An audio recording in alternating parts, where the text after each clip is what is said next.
man. And welcome back to the Cognitive Rampage Podcast. If you were listening to us, I don't know, 45 minutes ago, not even 20 minutes ago, you may have saw the post that we were going live at noon and then at 2. And well, when one show gets pushed back, the other shows get pushed back. So unfortunately, we're a little late, but if you'll join us live later, you know, we're on YouTube and everywhere else shit streams live. They don't pay me enough to say their names. But sorry, I sipped in front of the fucking mic again. I'm sorry, y'all. Anyway, this is podcast number 2 for the day. This one is not on a time limit. Sorry that Mr. Filmmaker Ronnie Graham, but thank you for joining us today, Ronnie Graham. He'll be back. We're going to try to do part 2 maybe tomorrow morning or tomorrow afternoon because we cut it short talking about his film and etc.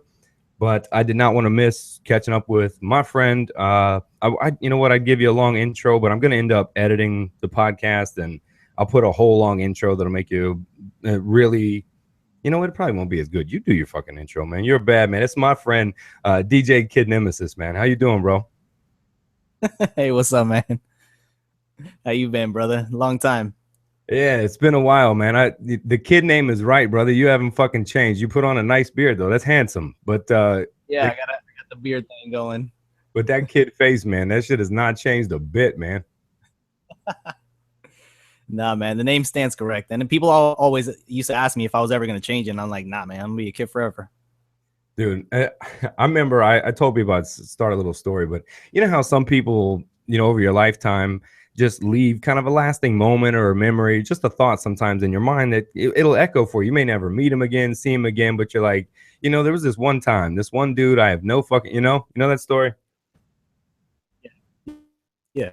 Yeah. All right. Well, my story with you is very short, but I was doing something, I think, with Victor Ramos, who you and I both know, and we were all involved in doing some kind of party, and then I don't know if the party happened or went over, but there was a guy that was trying to make a comeback. DJ Freddie the Machine, the old Studio 54 DJ from up north. And, you remember that? You remember what I'm talking about? I think so. Yeah. And he was begging me to, I think, shop him up at Destiny. He was a nice guy, dude. He was pretty cool. And so we hung out for a while. He could still spin some old school kind of house stuff that some 70s fun. It was cool, man. I dug it. I felt like I was like in an old cocaine movie or something. And anyway, but we hung out with a party or something that night, but you had to be somewhere, and he fucked you over too, like a night before. It was over like some small money. He was a dickhead, man. He was not nice to you or some shit. And I was like, how the fuck could he not be nice? And then all of a sudden he needed a ride home of some sort, man. And it became up to you. And I watched you there, and you were, without even thinking, you were like, I got you, man. And I looked at you, man, and I just kind of met you. You were just kind of coming into Orlando up here, and I was like, man, that's a cool motherfucker. I was like, man, that dude's gonna be big as shit, man. Because you had a persona about you. You had a aura and energy about you, even at that young age, man. I'm talking 10 years ago almost, you know?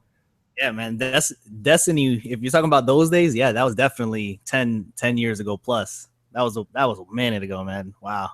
Yeah, well, that's the story that anytime I, would think about, you or see on Facebook or announcement or party or something, my flash would go to that night when I went, that's a cool motherfucker. Because you know what? The most time I really spent with him was this one night. We hung out, and then I watched him be nice, over nice to a guy who I know was a dick.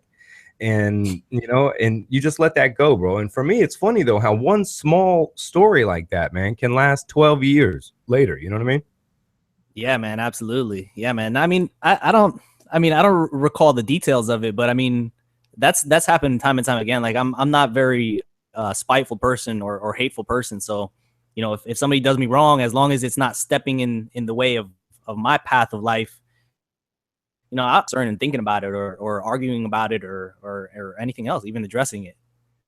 At least any negativity like that. Yeah, and you know what? When you say it, I'm telling y'all listening, he fucking means it, because he had an opportunity. And he was a young ass too. He was supposed to be a dick. He was a young up and coming DJ. He had a little ego fucking shit behind him easily, bro. I mean, easily could have been like, fuck you, Freddie, man. Like, no. But he did, not even for an instance. I watched him. I remember sitting there. I was fucked up. I'm sure I was. And studying. I mean, I watched nightclub floors for a living. I mean, that's what I was doing. So I was just studying people. I won't forget, man. You were like, nope, without a question, gave this dude a ride, bro. But I still think it's funny how, you know, one small story sticks, and 12 years later, I'm like, you know, that's how I remembered you for 12 years. And then you think about people's lives and how many one-timers we've been in people's lives where we may have been a dick and fucked up, and it's echoed for 15 years. They still remember us as that dick or that really nice fucking, you know, guy that helps some shit out. Yeah. You're absolutely right, man. Like, and it's funny, especially in the industry that we've been in, and I mean, back in Orlando days, still, I mean, it felt like a small circle of people, but it was actually a pretty big city, and you know, going to different cities and growing in my career and everything. I think about that too a lot, whether or not I'm being a dick to somebody or if I was being a jerk when I made a certain comment. Most of the time when that happens, I'm usually playing around. I'm usually not, you know, taking the situation seriously. You know, most of my friends know me, you know, just to mess around like that. But I try to make a positive, lasting impression on most people that I encounter, you know. Well, it's smart too, because I think, hell, I'm just really marinating on that point. I mean, you hear the cliches, right? I mean, first impressions, etc., last a lifetime, all these other ideas. But when you really process an idea, when something happens in your life, and you go, yeah, I remember that guy. And I think in the industry that I'm glad I've left, holy shit. I talk in my book how I left it in 16 hours, man. I just went home, got rid of everything, and went on walkabout. That's why I disappeared for like 2 years, man. I was out in the desert, down in the Keys. I was gone. Yeah, man. No, absolutely. And I mean, I don't want to say I haven't had the notion to leave, but then for me, it's not a matter of whether I'm stuck in it or not. For me, it's a matter of just using what I've learned and branching out and I mean, and growing really. I mean, I grew a lot since then. I mean, my beard grew a lot, and and I mean, I grew a lot with, you know, friends and family and just gained a lot of wisdom. You know, I was lucky and fortunate to be in, you know, an adult life at such a young age when I had no business being there, but I was there and I was in it. I was in the thick of it, and I learned a lot, and I got a lot of, you know, good friends out of it. And I learned, you know, how to let go of some friends, and it's just a growing experience, I think, with everything. It doesn't matter the industry or the place. Yeah, and at the time, man, I was 10, 12 years deep in that industry, from nightclub running, event promoting. Hell, I DJ'd for a short period of time until I left when everybody became a DJ. When it left the turntables to CDJs, and then everybody's a fucking DJ. I'm like, this shit isn't even fun anymore, you know? But for you, there was a difference, man. For me, I was selling the time. I was organizing the image. I was good at selling Babylon. You know what I mean? And that was what I did. And that's a job of something different. You're an artist. And so I don't think artists that follow their heart have a choice to leave an industry. I think their art is the industry. So I can leave. I have that luxury. You couldn't just say, yeah, I'm not going to do music anymore. I mean, I don't think you could do that. No, that's definitely not a thought that came to mind. It wasn't just like, oh, I'm going to stop doing music. Like, that was never even a question. Like, I've never even thought of not being involved in music at all, you know, whether it comes to production or DJing or you know, anything involved in music. Whether I'm just at home, you know, drumming on my pots when I'm cooking, you know, it doesn't matter. Like, it's kind of something that's in our blood, you know. Like, me and my boy, I'm at my boy's place now, and we're gonna be heading out to another meeting, and it's just nonstop. It's just a nonstop train of just networking and music and just enveloping yourself and your heart and your soul into this industry. And it's not because of the industry, it's because of what you love. And like you said, yeah, like, we don't have a choice. Like, I'm chasing my dream. My dream just happens to go through this industry. And that's the way I look at it. I like that, man. See, a lot of people love that line, chasing my dream, but a lot of people don't finish that with something specific, you know, and lining that out as I'm chasing my dream. It just happens to be through this industry. I love that because, you know, chasing a lifestyle or even chasing an industry, I think, makes people inauthentic in their approach. And the way you say that, I know you have to be authentic in your love and passion for it, because you say, look, man, this is what I love to do. Y'all just call it this shit. Yeah. I mean, yeah, put it plain and simple. This is the way it is. They just call it something else. Tell that to a motherfucker that works the stock market, right? I mean, if his dream is the stock market, well, that's what he's working. That's what he has to do. You know, for you, it's like, man, y'all call it this shit. This is what I do. You couldn't call the stock market that if there was no stock market, is what I'm saying. Right. Exactly, man. Yeah, man. And it goes back to way back then, man, growing up in Orlando and everything. I learned a lot in Orlando, man. And I'm glad that I've left, and I learned a lot more outside. That's definitely my home, man. Like, I definitely don't shy away from that. You know, that's my place. That's my stomping grounds.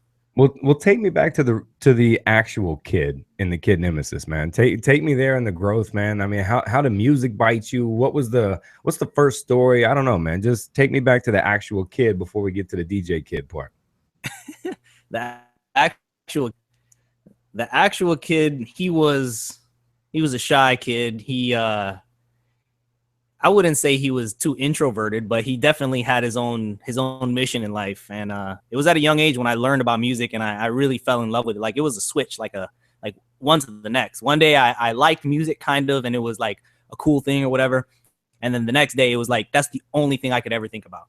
The only thing I could ever think about was music, and all kinds of music, how it was made, how people made it, who made it, you know, the different instruments that were involved in making music. And Hold up. And I just devoted, you know, tons of my time to just learning about the.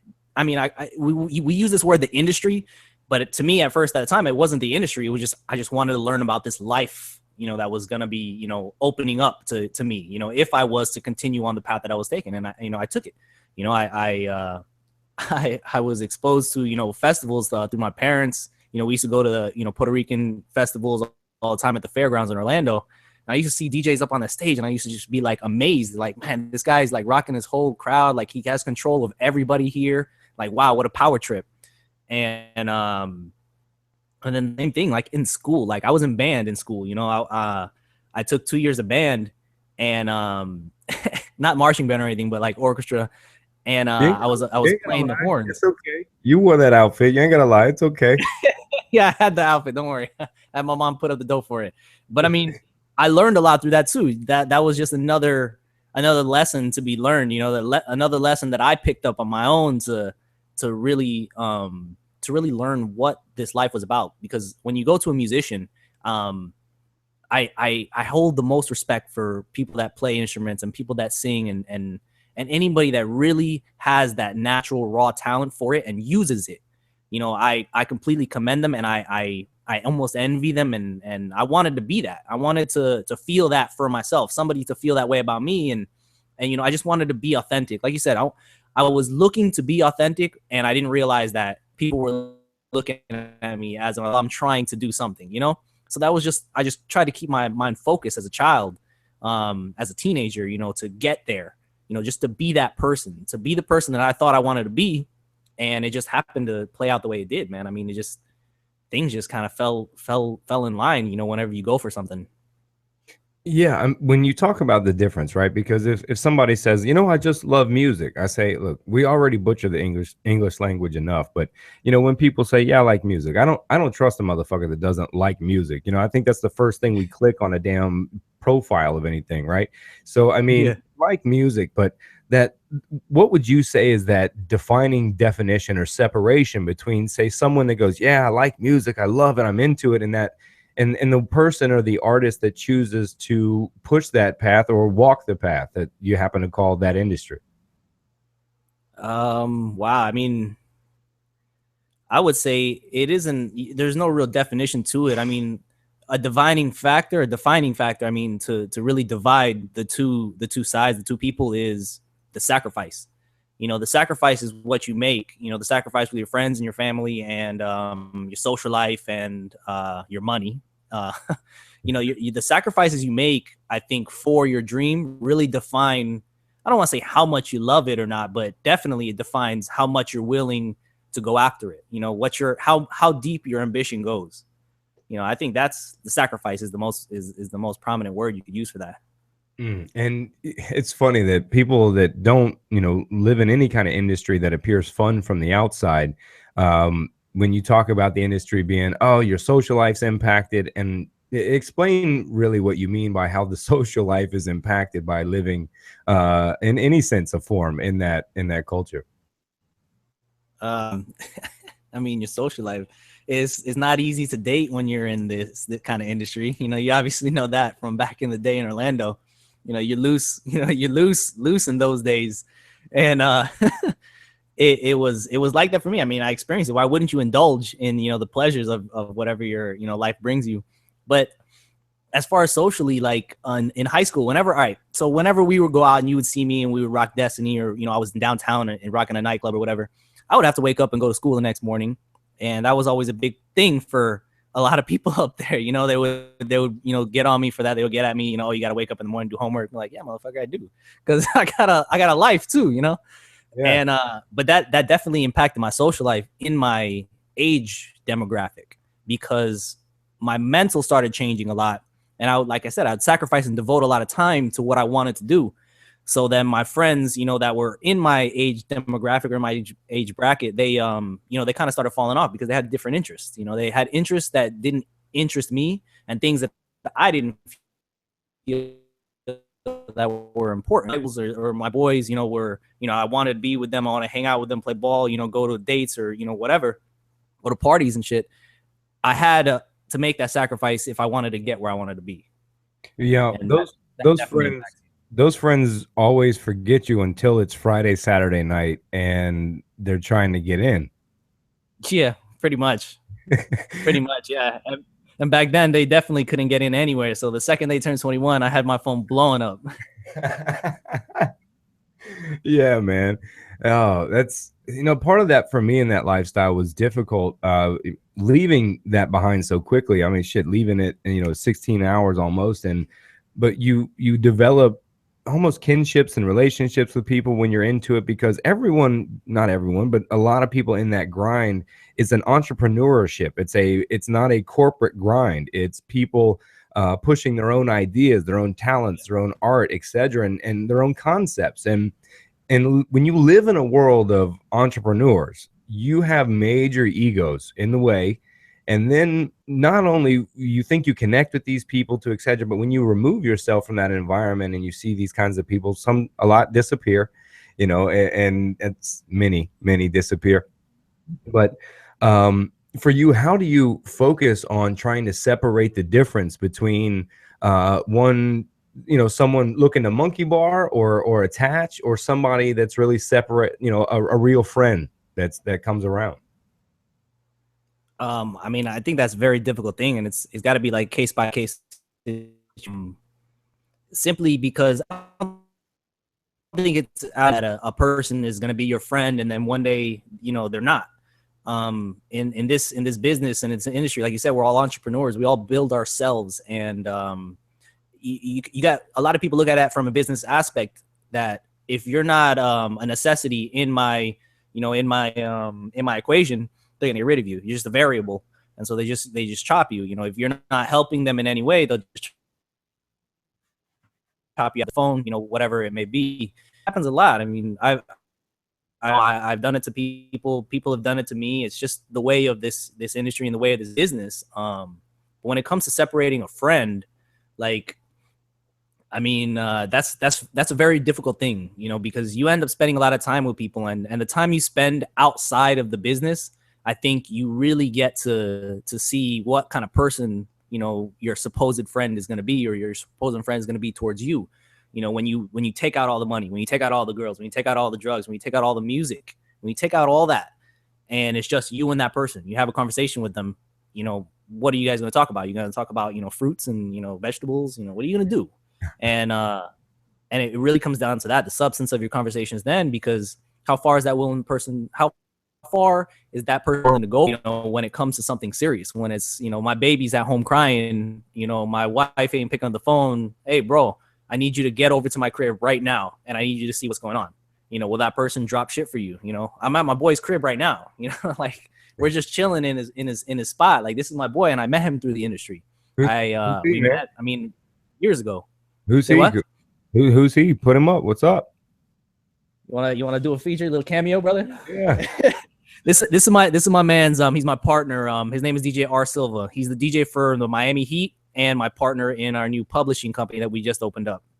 What up? Chilling in his white tee. Good morning, man. Good morning. This is definitely morning for us. You know what I mean? Well, that's part of that industry, isn't it, man? That's the lifestyle, man. Yeah, man. Yeah. But like, this is a good friend of mine. I mean, and we managed to keep our friendship intact, you know, through the business moves that we make together. We understand that. You have a common understanding of the person that you enter into a venture with, and you just gotta stick to that. And a lot of that is commitment. You know, you just like you commit to, you know, a wife, you commit in every relationship that you make.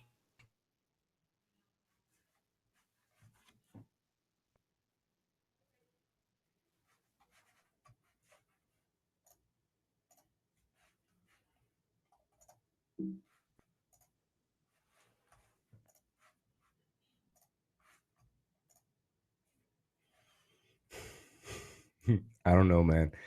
You there? Oh, you gotta love the virtual podcast.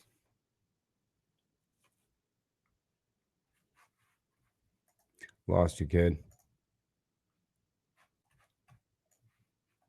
Oh man. All right. You're killing the bandwidth, man. You're a popular guy. Whether or not they're a business move or friendship move.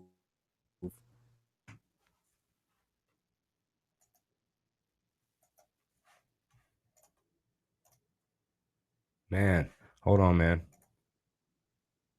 I lost video with you. I can't hear you either. You there? That's been the day it's been, man. All right, see if you can join back in. Thanks for tuning in. We were just getting fun, man. He's a smart guy. He knows what he's doing on the invite. So he's a techie guy. He works the sound. I'm sure he'll come right back in. Everything dropped. There's viewership through Podbean, SoundCloud. There he is. He's back into it, man. He's coming back on. You're a popular guy there, kid. Well, maybe he'll come back on. I got camera back. Well, stay tuned in with us, man. He signed back in, but see if he'll probably scream back in a minute. But we were talking about separating the industry, about working in the entertainment industry, be that a DJ, a promoter, a nightclub owner, even security guards. These people are involved in it too. And I knew he'd come back, man. We cut off about 3 minutes and into your partner walking in, and I was trying to call timeout to you. You're a popular bandwidth guy, man. You got me now that everything's good? Yeah, we should be switching now, man. Jesus. All right. That happened on like a couple other shows, man. It's when some viewers, like a lot, will type in at once or join something. We privatize the viewership on Google Plus because that's kind of a personal account. Yeah. But through YouTube and where at? 6 other places that are streaming from. So it happens sometimes. But I was filling them back in, man. How we were talking about, the difficulties, especially in the industry, if you will, of separating friends from those that try to monkey bar on what you're doing. Because you said something very important, which was we are entrepreneurs, but hell, I'm in the business too. Hell, let's just say it. I do podcasts. I'm technically in the industry, but you are deeper in the industry for sure. But we're taught this personal power movement. We're taught this brand yourself, build yourself. If someone's not helpful, they're dead weight, cut them from your life, which can be positive notions. But we're supposed to live like that. But yet there's, let me attach to you, let me collab with you, this exists in there, right? So for you were talking about how you, through your career, have learned to separate the friends from the image, if you will, because I know the image is still you, but from I guess I could say the rewards that come from with that and the negativities. Right. And like I use my boy that I'm at his house now as an example. We definitely use each other from in a business aspect. We know we have things that will I don't want to say aid us, but add to us, make us better, from each other. And I think that goes a lot with any friendship or any relationship, you know, in general. But definitely in the industry, it becomes a lot harder to make that variation, you know, to draw that division to whether or not this person is my friend or this person is not. And I mean, keep, you know, those moments that those people have with me, or whether or not they want to use me, you know, as a DJ or as a producer or as whatever, you know, they use me as a damn prop if they pay me.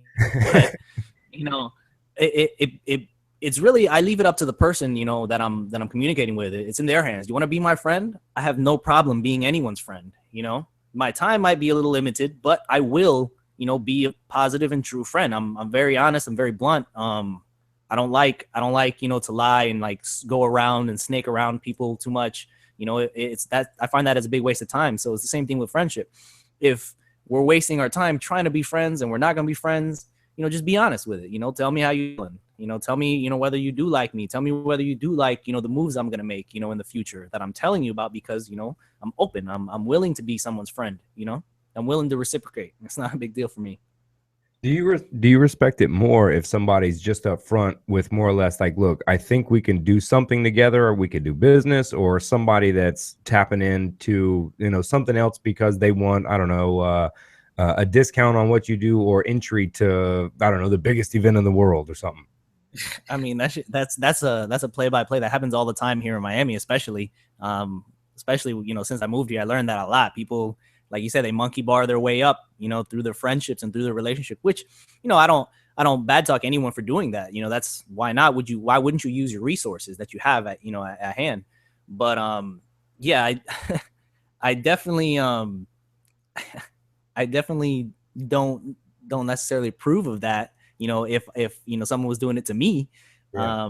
but it has happened before, and I'm not going to knock nobody for doing it. I'm not the type of person to do that.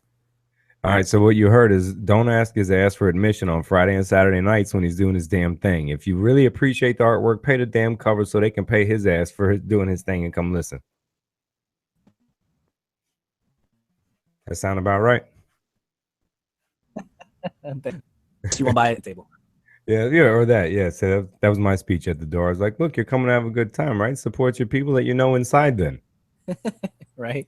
You're like, what? You can't do that? No, but I mean, on the brighter side, man, I want to go back to that kid too, man. What was the first song, man, that said, I got to touch the tables? What was it that you heard? Or give me the story, the day where you finally just made up your mind. Because look, we talk about, you know, I think about doing something for a long time, but then the day comes where we go, that, all right, I do it today because I do this. What was that day for you in the music? I want to say I had another interview, another podcast I did for a friend of mine, and a really good friend of mine. He's a DJ. His name is LS, and he asked me a similar question, and I gave him a story. What's his podcast? Put him out there, man.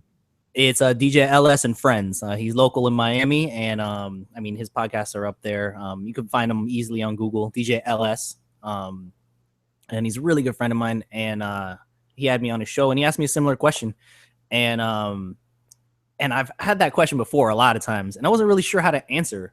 Damn. I was always like, I came with an original lame ass fucking remix, man. You're killing me, dog. It's cool because the more I get asked this question, the more I can find a more clear answer. And it's to me, there's three things that really happened. Because I told them the same thing. It's a collection of things that makes you want to do something. It's not just one experience. You always have an experience, and then there's a collection of things that happen, you know, other experiences, other events that make you want to do it even further, that convince you. So for me, I want to say I was at my friend's house and we were playing in the living room or something, and TV, and it was Deep Squad. Deep Cover, and Big Pun came on with his squad, and I didn't know what to do. Like, I kind of heard it, and I kind of I didn't have a feeling to describe when I heard it. So I watched the video, and I'm like, this is the coolest shit I've ever seen in my life. I'm like, these thugs up here repping Puerto Rico in New York, like that. I was like, dude, I'm a fan. Like, this is the dude right here. This guy's doing it. And bro, I was like fucking 8, 9 years old when that happened, you know? Yeah. And then another time, like I said, we were at a Puerto Rican festival or something like that, and we were out. I was out with my sisters or my mom. I don't remember whose hand I was holding. We were walking by one of the stages, and one of the DJs, one of the local DJs from the radio station at that time, was up there, and I didn't know his name. I didn't know anything about what was going on. It was just that moment I saw him up there. I wanted to see myself up there, and I couldn't see myself up there, but I wanted to see myself up there. And it really drove me it really drove my curiosity to try to understand what was going on and how can I get involved in it? How can I do it? How can I do it? So in high school, learning through music and going through all that shit, I got my turntables, went to the pawn shop. My mom helped me get them. I was at the record shop every day. And one day my friend, we're out playing basketball. We're just, eating shit. And I would always talk to him about music and being a DJ and shit. Like, he's my best friend. I grew up with this kid. And can you put him out there? Yeah. His name is Angel Castillo. He's my brother. Like he goes by the name of Yoda. And I grew up with this kid since second grade, before that even. Huh, and funny, man. That's what I used to call Victor. Nice. I shit you not, dog, because he was in the promotion business up here and down there, and then Danny and I were breaking into it with Rendezvous, man.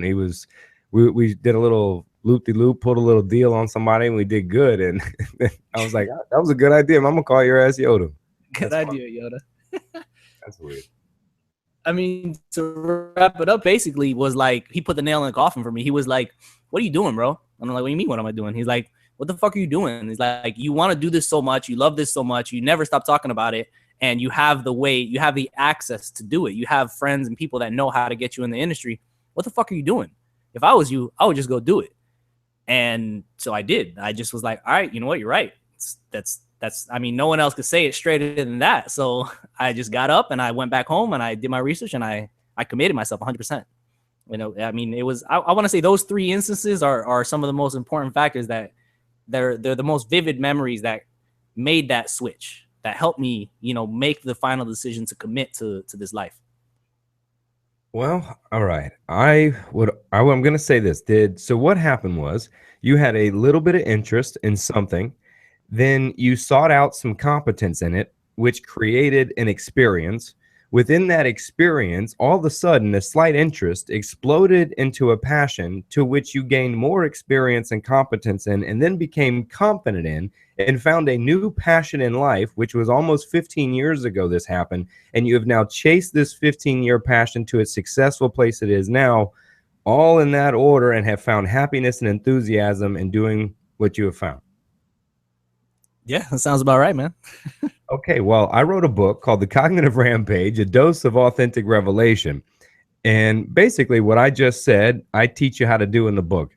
I use philosophies, inventory, psychology, all of these processes people apply, bro. And man, I love this. People are going to start to think that I'm like setting people up to come tell their story. And then I'm like, guess what?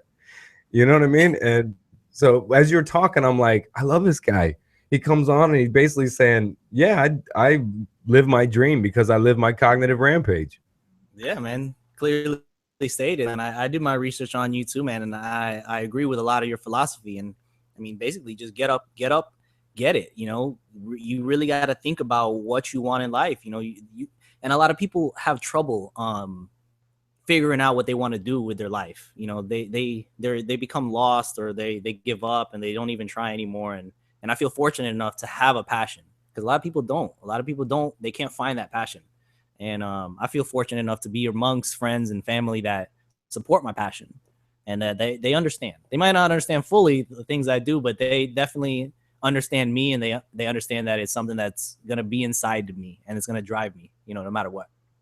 Yeah, I think what we're sort of talking about is that notion of purpose. And, a lot of people in their lives, myself included, we fall into this notion before in life that purpose will find us, right? We think that one day, purpose will find us, or we'll find purpose, right? We think that, just being all of a sudden we're owed this. And I'm totally opposite that statement. One of my favorite statements is that purpose doesn't find you, you find purpose through purposeful structure. And when I use purpose, I don't mean it so much as your destiny or legend, as I mean it, you do things purposefully. and structure them with a purpose. And you structured your life based around a very small interest, and you structured it with certain purposeful people, purposeful places. You put those in place as you chase that competence, and that purpose essentially found you. Yeah, I guess so. That's exactly the way it would be. Yeah, I agree with that 100%. You have to put the building blocks in front in your own way, in your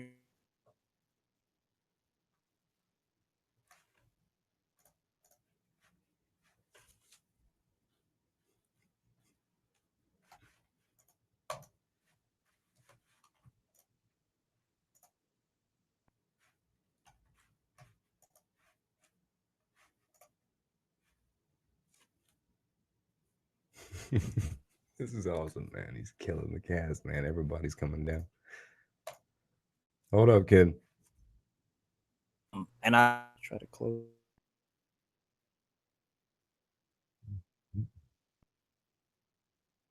Wow. Yeah, twice now, man. Oh, excuse me. Oh, I'm nursing a little cold. I always come back with a little something, man. You're in a gymnasium, gigantic convention center with like 3,000 volleyball players, man. You come home with something. So, yeah, man, you're too famous, man. You need to stop it. Nope. Well, he almost came back. He appeared and he disappeared. He's like a damn rock star for real. Shows up, comes back in the mist. I see you sitting there trying to get on, but I can't hear you, man. But yeah, we'll come back on. I love chatting. I don't have anywhere to be today, so I'm gonna hang out in the cave with my boy. He'll come back on. Finding purpose is where we're hanging. Well, I see you there, big man. But yeah, finding that purpose. A lot of times people misuse dialogue and language. We think it's wordplay. We talk about just throwing words around, but words mean something. You remove a few words and intentions change. So, when we construct our own dialogue, we got to be careful. So when you say things like one day purpose will find me, etc., or whatever, what you believe and how you construct it is important. And he is back on. Your mic is good, and he appears again. Here we go, man. Like Houdini.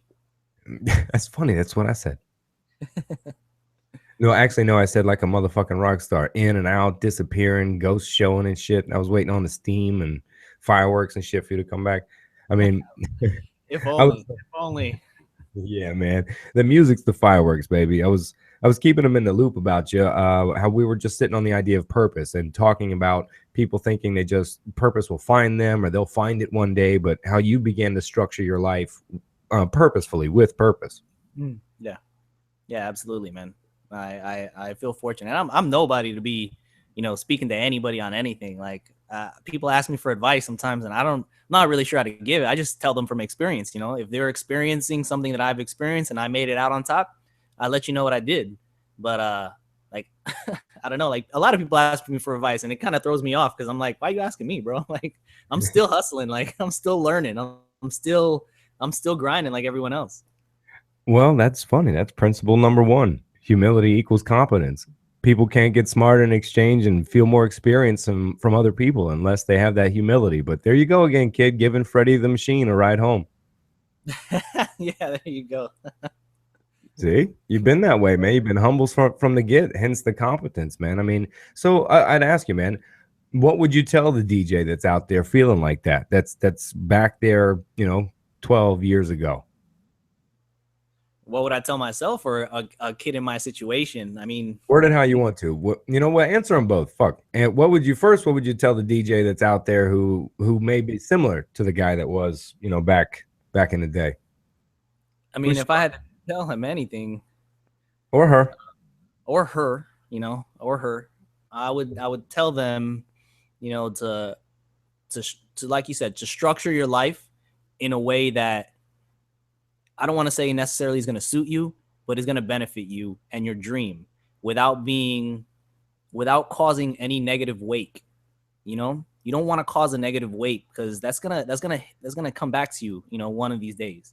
You always want to stay positive, stay humble, keep your humility you know, hold on to that. It's precious.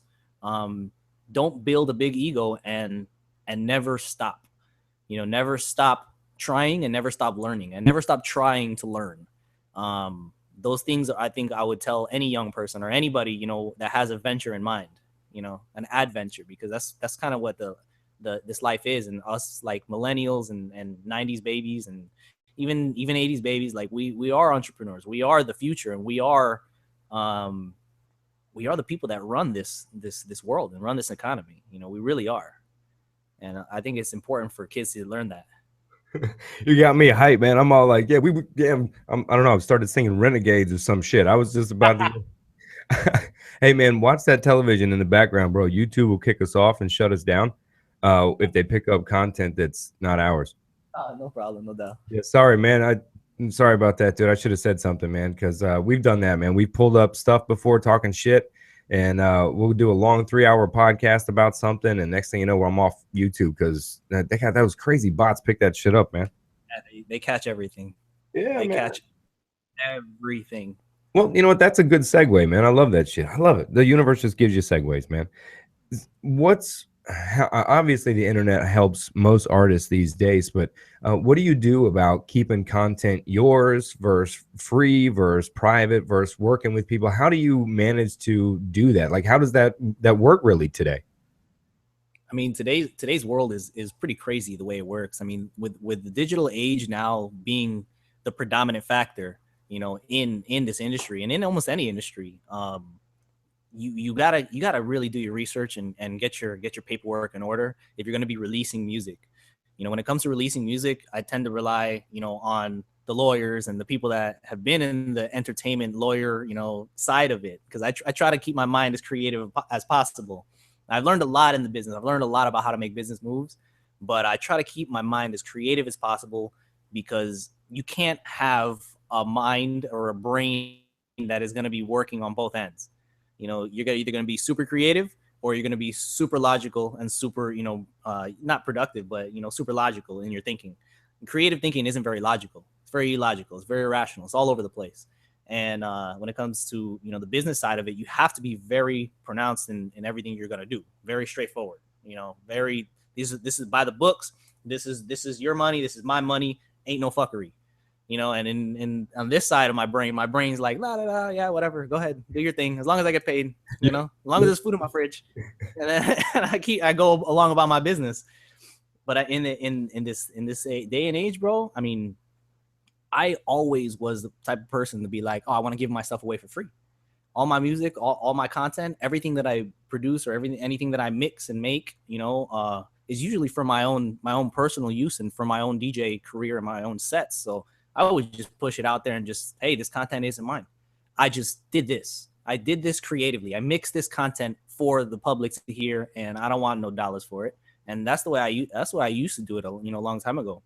And with this new, the new me, I want to say, over the past few years, I'm not getting out of the DJ industry at all, but I definitely learned enough about the music industry to branch out. And which is why, you know, I introduced my partner a little while ago.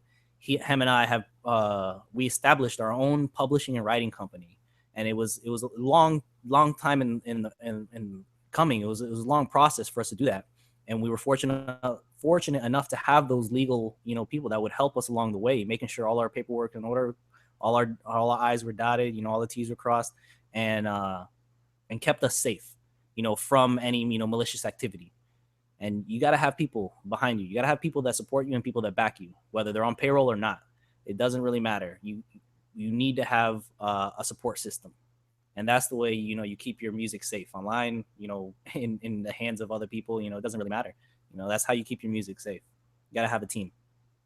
That speaks to a huge point too, because in the industry, whether it's and especially I'm going to focus on hip hop and pop music, even even in rock stuff, there's this, but I will say focus on the hip hop realm because I think it may be more prevalent. There is this notion of self-made. I don't need anybody. I'll make it on my own. And you spoke to a couple principles there through your little mini rampage. There is, you know, the idea is you sought out competence or mentorship from someone else, or even if it's just competence mentorship, which is the lawyers, and to know better to when to subcontract something when you don't have the knowledge yet. And a lot of people coming up in this business, whether it's hip hop and music, they tend to want to hoard themselves, their ideas, and try to wear 50 hats, because what does the personal power entrepreneurship movement tell you? You got to wear many hats and work all the time. Well, that shit ain't healthy. You got to take care of yourself, and you can't grow unless you expand. So, the fact you talk about that, man, and realize that at such a young age, that building a team and giving your stuff away for free. I mean, these are huge moves that I think a lot of people in the business should really be focusing on and maybe expanding on.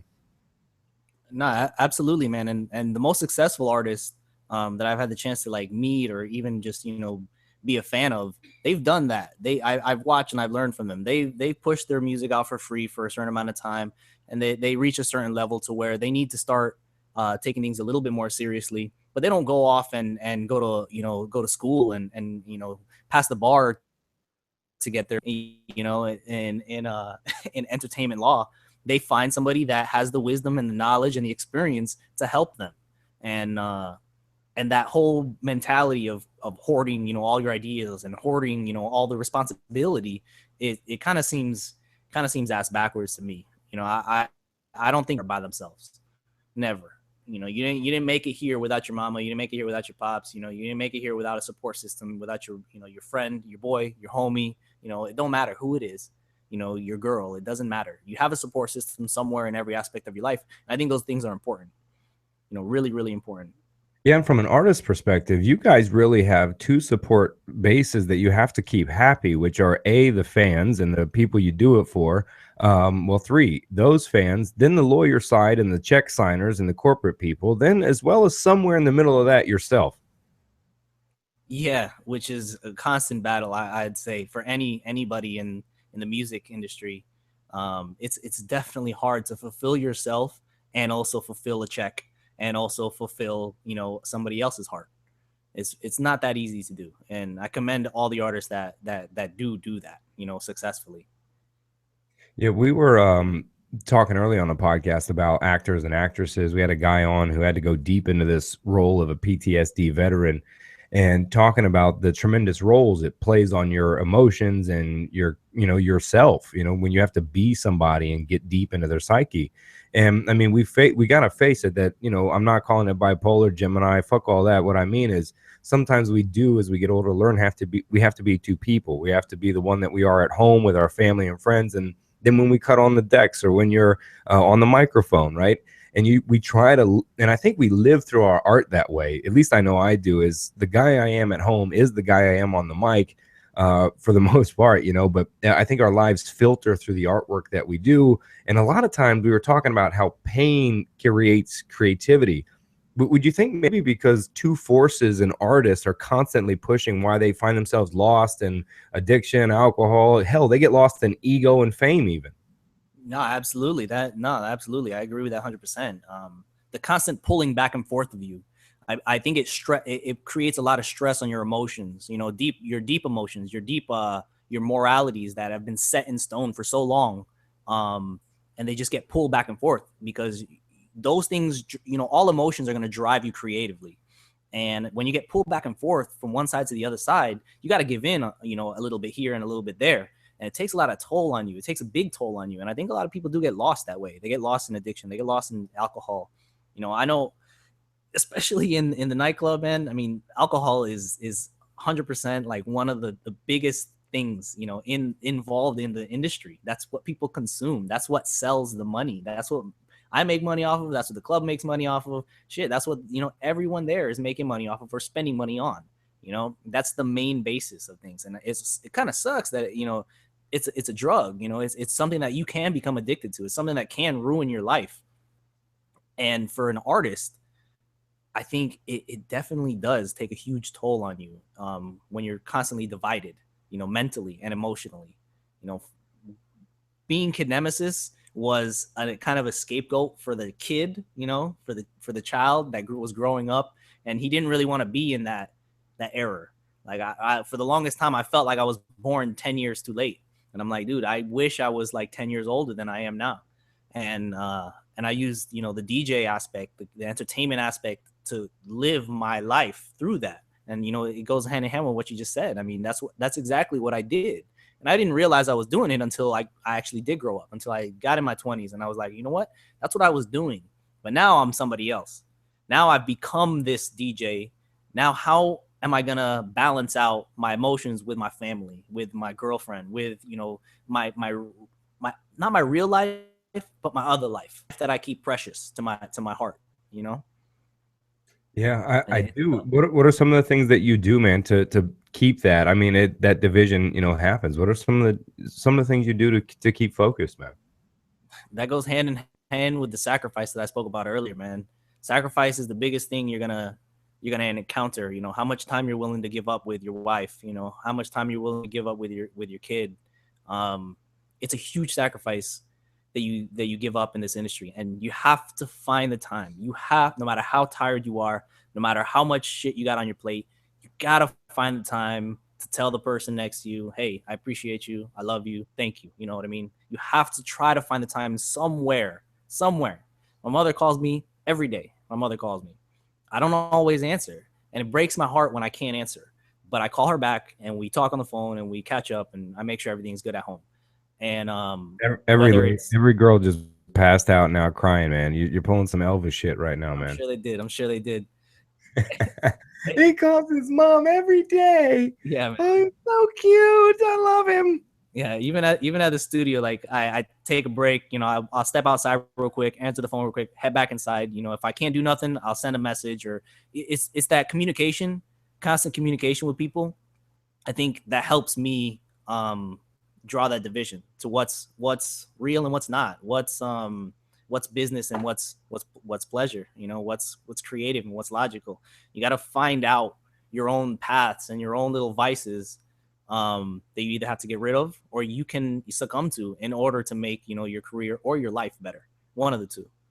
And it's really case by case, man. It's really situational, you know, circumstantial rather. Damn, son. Sorry, I'm getting Bill Nye on this. Damn, man. I'm gonna change your name, man. Like DJ Philosophy or some shit, man. I went to school, dog. Man. Yeah, no, but I went to high school. I learned a lot in high school. Yeah, shit. I did too. How to roll. No. Yeah, right. You brought up an interesting point early in the podcast, and second again here, about maintaining a relationship in that kind of industry and what that requires, and also even the kind of relationships that industry can bring around if you're not careful, man. Yeah, man. That's something that and I specifically mean, you know, dating love partners, not friends in business. No, yeah, that's something that was difficult to truly understand and try to get a hold of. You know, growing up young, I didn't really care that much. I had a girl, and you know, I had a girl in high school. She was my age, around my age, and like I said, I was born 10 years too late. So all the women that I just happened to, you know, like were just, you know, a little bit older by like 5 to 10 years. And I'm sure they like that kid idea too, bro. There's some fucking funky shit going on. The kid played in Orlando. The kid thing played in Orlando very, very well. But you find everything to be very shallow. You know, everything that you do in the industry has a limit. It's never very deep. You know, you're never gonna get your neck wet, you know, in the industry unless you know, really fuck around. And it just, you got to find somebody that's willing to understand you. You know, it goes back to the support system. That person is going to be in addition to whatever your dream is. You know, you can't always be selfless. There is, you know, you are important, you know, to yourself. So you need to be able to build your support team around you. And when it comes to a relationship, I think that person needs to understand that. And it's hard to find somebody that's willing to do that, whether it's in the industry or not, but definitely harder in the industry. There's too many temptation in the industry, too much temptation, too many things that will tempt you to go away from you or your vision. And it's tough for a lot of people, man. I know it's tough for a lot of people. It was hard for me. It was hard to find somebody. Even when I did find the person, I didn't really realize it. You know, we had to go through a lot of experiences for me to truly understand that the person that I have is going to support me, you know, 100% no matter what. You know, whether I fall or fly, that person's going to be there. And it was hard to find that. You know, it was really hard to find that. Have you found that? Absolutely, yeah, man. I'm married. Yeah, put her out there. Yeah, I'm married. You can follow her. She's pretty popular, more popular than me. Shit. And at least in the city. You are definitely 10 years older in the soul, brother, because like myself and you and many smart men out there, we realized to marry someone smarter than us. Yeah. You gotta level up, bro. Level up. You know. Yep. So she's beautiful, man. Her name is, sorry. Go ahead. Her name is Romina. You can follow her Romy Q on Instagram. She's beautiful. She's smart. She's loving. She's caring. Super understanding. Married. Say She's what? Married. She's married. Yeah. Don't let that kid. Yeah. Don't be hitting her up in the DM, but only for work, only for business, because I get a cut of that. Oh shit. Yeah, man. Don't trust that kid face right there, man. You know what they say? The last guy running with a name like that, Billy the Kid, was quite little dangerous kid face dude. You know what I mean? Yeah, true. Nah, man. And my girl hustles too. She understands the industry. She's in the industry. She works in the nightlife. So she understands what my world consists of, you know, what my everyday world consists of. And so we found a good balance. You know, it took us time, but we found a good balance, you know. Yeah, that's hard to do, man. I lost many could have been maybe relationships to that lifestyle, man. And they went down in flames too. Jesus. Woo. That could have been times that happens. Oh man, I think it felt like mine was on public display most of the time. It was nuts, but you were around a few times, man. But the help people maybe try to understand, you know, we talk about the lifestyle itself, and people have seen enough drug movies, nightclub movies, DJ whatever, where they've been to a club once or twice and an after party a few times in their life, and they think they understand and they think the life is this 24-hour party, if you will, of, you know, lightweight, have your fun, you know, and there's a separation there, you know. And so maybe you could help people try to understand really behind the velvet ropes and, you know, the black jackets of it all, man, the real life versus the lifestyle life. Oh, there's no difference. There's cocaine and bitches everywhere all the time. That's the way my house looks. Woo, he ain't even playing. No. I was surprised. Honestly, I was surprised. Like in movies and shit, whenever we were watching them, I'm like, oh, it's always an over exaggeration. Make sure you say allegedly. I was really surprised. Something like that. Allegedly.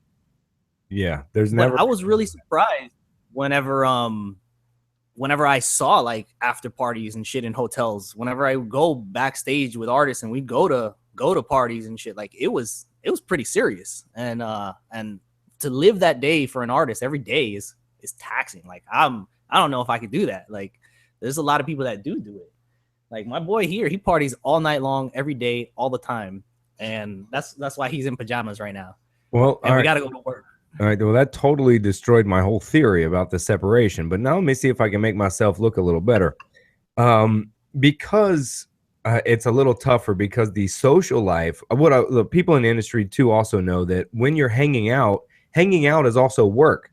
So if you appear at a certain club at a certain night, you got to call a friend and go, hey, do you need me to come buy a bottle tonight? Do you need me to come? I'm going to chill tonight. We're all going to go over to my friend's club and help him pack it out with some friends. So there is no off time, right? And so, but what the division, I guess, that I was trying to point out between the lifestyle and the real life is that even in the real life, it's still the lifestyle. Yeah, no, absolutely. You're right. Even in real life, you're still living the lifestyle of, you know, whatever, you know, your dream is, whatever you're trying to do. You're still going to live that lifestyle. And obviously you have to take the time separation for, you know, your wife, you know, or your kids, or, you know, your girl.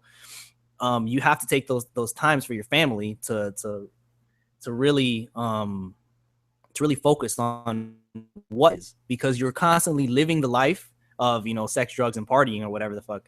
But it's not like that. Like you're constantly living the life either on the computer, social networking, sending out emails, you know, living home from work, back on my decks, researching what I do, what I should have done, or you have to attend an after party, and I don't want to go to after party at 5 o'clock in the morning. I would like to wake up semi early in the afternoon, and have breakfast, but sometimes you can't. Sometimes you gotta grind through it.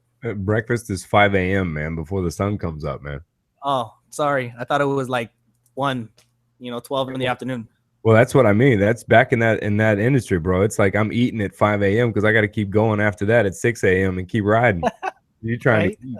I mean, but that is hard to do because in the side that you're on, and meanwhile, make music along the way. People don't understand, even with the podcast, right? I mean, there's the life of the DJ I can't speak to anymore. I don't live that, but they don't realize how much of it is sitting still and a desk job to a point. But then every time you're like, I'm going to go down for a sandwich, you got to watch out because either somebody's like, hey, man, what's up? You got to watch what you're saying, what you're doing, in that industry. And plus people ask tons of favors. So like I said, even the social time that you have is still probably limited to doing favors for, I'll show up over here for you, or I'll do this. And I mean, that's partly why I got out of it, man, is, it was important for me to find somebody that, I could share my life with, that was smarter than me. And I tell you, and there was a lot of other things going on, but part of getting out was going, I got to find a woman at a different place for me, because it put me in a different place to work in that environment. Like I said, it put me in a different place, made me a different guy, etc. It was hard for me to keep that division, man. My life was that, you know what I mean? So there was no separation for me. Yeah, that's definitely something that I battle with that all the time, and I have, it's a constant fight to find, where I am, as far as my DJ career is, and where I am as far as me as a person. Where am I going to be in 5 years, aside from what I'm doing, with my money, what I'm doing with my business? Who am I going to be? You don't ever really know those questions until you're there. Like you said, you became a different person and you didn't really realize it. And that happened to me. That happens to plenty of guys that I know in the industry. And it's a constant battle. I really don't have a solution or an answer for that. Like, it's the way the world is, the way it is. And you got to fight it. And you got to be strong enough, and you got to have that support system, that team behind you to make sure they can pull you back. If you ever go too far, they got to be able to pull you back. You got to have somebody that could, slap you in the face and be like, dude, stop fucking around. At the end of the day, it helps a lot. Yeah. While we're on the negative shit, I'm gonna ask you a question that I'm gonna bet nobody's asked you before. Go. All right. And well, when you're talking to a counselor trained mental health guy and he hears that I asked a question and everybody else does, that's personal. That's like you playing a remix that somebody else has. Right. All right. So here we go. What's the worst set you ever played? What happened? When did it just fucking crash for you? When was it like, oh my God, when did the train wreck happen? And take me to that moment. Wow. Did I get one? I think you got me, dog. Shit. I don't know, man. The reason there's a complex answer to it, because the reason why I'm having trouble answering it is not because I never fuck up, but because I fuck up a lot. And and a lot of times some people don't hear it. Like almost every set I've ever done, I'm always like, this would have been better. I fucked up here. Oh, did you hear this? Oh, did this happen? And people are like, dude, I don't know what the fuck you're talking about. And I'm just like, dude, almost every set I've done, I've fucked up somewhere. Nothing's ever gone exactly the way I've wanted it to go ever. But I mean, I can't really say like of my worst party or my worst set. Like, that's some pretty bad ones. That's some pretty rough times, back in the day. So I mean, I don't even know, man. Like, it's happened. It's right, just to let you know that it's happened, and it's happened to pretty much everyone. What was the worst gig you ever took paying, where you said, "Fuck, I got to get paid," and then maybe it was supposed to be something else, and you walked in, you're like, "Oh shit!" What's the worst gig that you ever had to take? Sorry, my boy's giving me shit right now for something else. He's gonna tell on you if you don't. Nah, bro, there's been some pretty rough ones. I mean, I don't even know, man. There's been some days where I've just been straight depressed at work, and I'm just like, the thing is, I get things sometimes, and I think it happened at like a wedding or something. I was doing a wedding. I was still doing the mobile DJing, you know, back in the day. Like it was back in Orlando. Yeah. And back then I had towers, I had everything, you know, ready to go. At the same time I was doing the clubs, you know, so I was just trying to make money. I was like, yo, this is great. This is great money. Grinding, man. But then shit, I remember sitting in front of those people and I remember playing music that I just didn't want to play. And I remember just not being in a good mood. I didn't want to get on the microphone. I didn't want to do shit. And I'm just sitting there just with the pissiest attitude. And they paid me decently. It wasn't like, oh my God, I'm getting paid, so let me shut the fuck up. No, they paid me decently, but I wasn't about to take no attitude from anybody either. And at that point, I realized, like, holy shit, man, this person's paying me bills right now to come in here and basically be an iPod. So I'm gonna shut the fuck up and I'm gonna go ahead and smile on my way home. Oh, there's that humility, man. He's, you know how many DJs would fucking be yelling right now? Wait, we're more than iPod, man. That's humility, bro. That's doing it, man. I mean, look back at you, bro. 12, 14 something years, man. You were driving around with fucking towers and shit, taking wedding DJ stuff, man. Now look at you in fucking Miami doing your thing in Nikki Beach routinely, man. You're murdering it, man. You're a fucking superhero, bro. Thanks, man. Like I said, I'm just on the grind, man. I'm on the grind with my boys, trying to do my thing. Got my boy heckling me over here. Well, the wedding DJ, man, that's all right.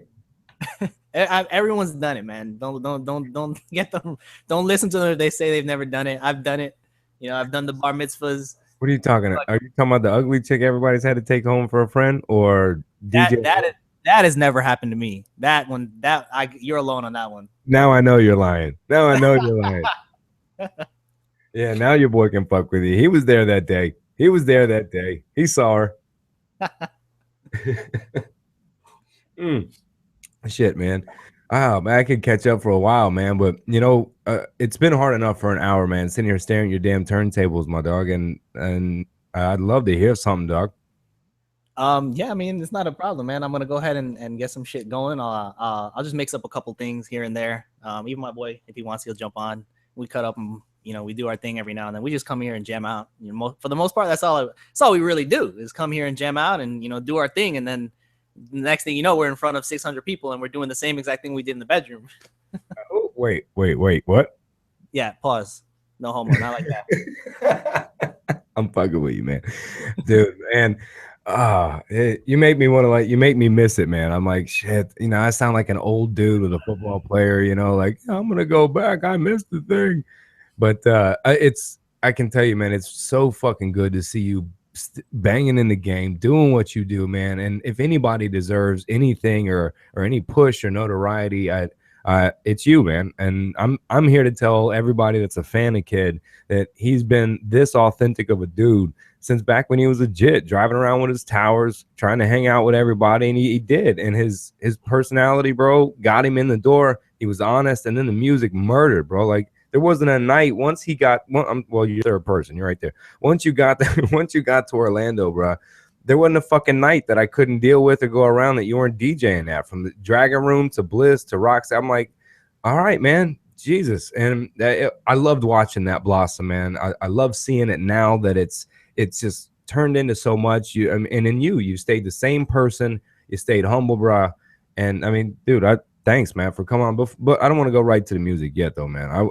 I do got to ask you, man, what's your life philosophy, man? And what drives you every day to do what you love, man?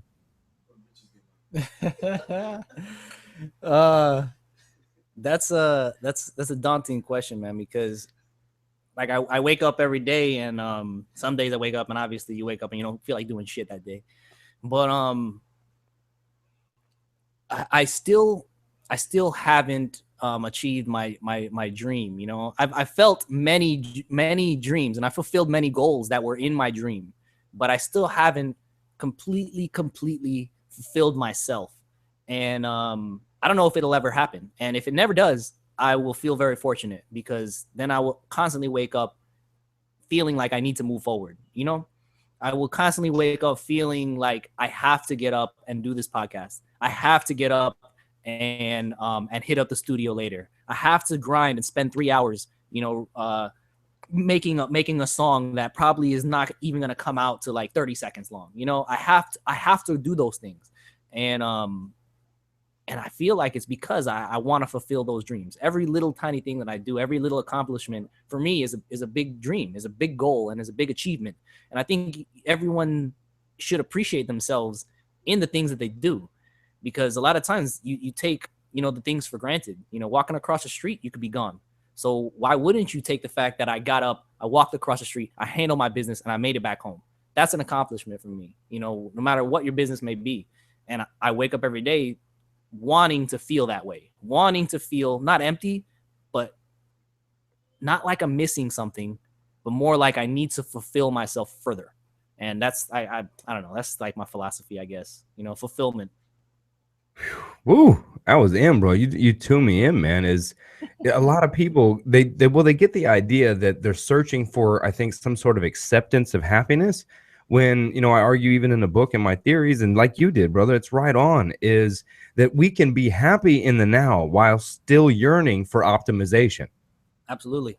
Just because we reach to better ourselves or don't feel ourselves completely satisfied with a project or work or even self doesn't mean that we're not happy in what we have and who we are, but we yearn for that optimization, that improvement. And I've talked to a bunch of artists, man, on here, from musicians to painters, directors, and it's so there's one common thread, man, between everybody that they've said, and that's that idea of it's never a finished product.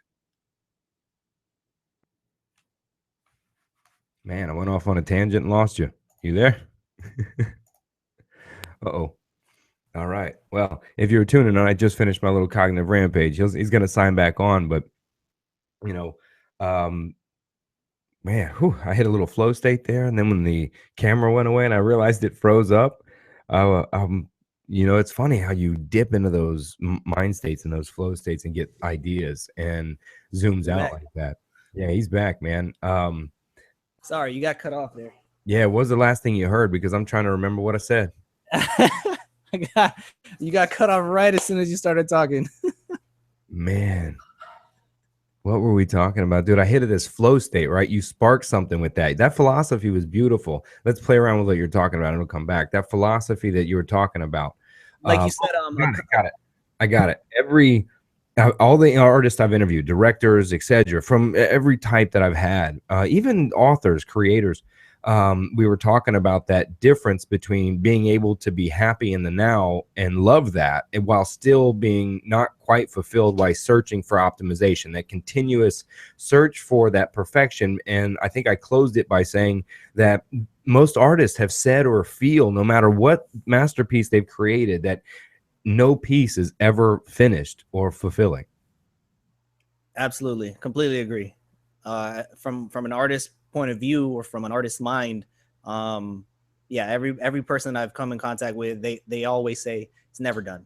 It's never finished, and it never will be. You know, you can never, I think the day that you find out that it is finished, something you did is completely done and it's completely fulfilled, you might lose your dream. And I think that's a scary thing for a lot of people. I think that scares me a lot. Is the day I'm pretty content with my life, but if the day comes that I completely am just satisfied 100% with everything that I've done, I'm nervous that I won't want it anymore. You know, that's a scary thing to think about. And I think a lot of people don't look at it in that perspective, you know, that you might lose that passion. You know, it's more of a insecurity and a fearful, an inner fear that I think a lot of creative minds experience. You might lose it. You know, you never know what will happen once you actually complete. That's why it's a constant thing in the back of your head. It's never done. No, it's not done. I need to tweak this. No, I need to do this. It'll be better. It can always be better. But that's another thing that goes hand in hand with music, is that music is a constant evolving, eclectic substance. It's something that will always change, you know, something that will always change. Preach the cognitive rampage on, baby. Shit. Yeah. Ooh, dude, did you see how your mannerisms changed? The way, I mean, you look mad for a minute, but that passion, that excitement, that enthusiasm was coming out in you, man. It was like it's always changing. You know, I could see that in you, bro. That's good, man. It's a good thing. It's a good thing that I can actually let it out, and people see that that's a passion. It's a passion of mine. It's a passion of mine to think about why I think. It's a passion of mine to think about the music that we listen to, and it's something that's natural, I think. No, it's not natural to you. You, an artist, man. You're talking to a counselor over here. I talk to a lot of people, brother. That is not natural. Maybe it used to be. Maybe it used to be a lot, but fortunately for me, it's in here. You know what I mean? Yeah, man. It starts with the essence and the spirit, man. I mean, it starts with that inside, what we believe, and that that the energy, I guess, that we put out there, and our thoughts and behaviors, man. And shit, whew. Yeah, man. That's deep as fuck, bro. You dropping knowledge, man. You ready to drop some music, man? Yeah, man. I'm ready. We're gonna mess around here for a little while. Let's see what's up. Let's see what comes out. See what happens. That's my favorite way, man. You know I freestyle, man. I may start spitting. Watch out. True. Let me get things set up, and I'll test your level right now. Oh, no, don't do that. Nah, man, I love it, dude. Yeah, the way you started defining music right there, man. This is what I do. It's what I make. This that enthusiasm. It was like it was an Any Given Sunday speech or some shit. I should be your. One day I'll be a writer. Maybe I'll write a book like you. Oh God! Listen. You're gonna appreciate this, all right? And then break into it. I can tell you, this is how I described writing that book, bro. You know that chick that you don't want to call at 3:30 a.m., but you're way hammered and it's been a little bit, and when you get there, it's gonna be off the fucking chain. But then you're gonna wake up tomorrow and go, "What the fuck did I do?" You know that chick? Yeah. That's writing a book to me. True. You sit down, you think about it almost till you're drunk with what the fuck. Then you kick it all out. You have the best time. You just blah, you get it all out there. You pass out at the keyboard. You wake up in the morning and you go, what the fuck did I just do? Yeah, man, that's real passion. That's what that's called. It's called real passion. Well, thank you, sir. All right, why don't we kick it? Let's see what's good, and we'll kick it right now. All right, for y'all tuning in, man.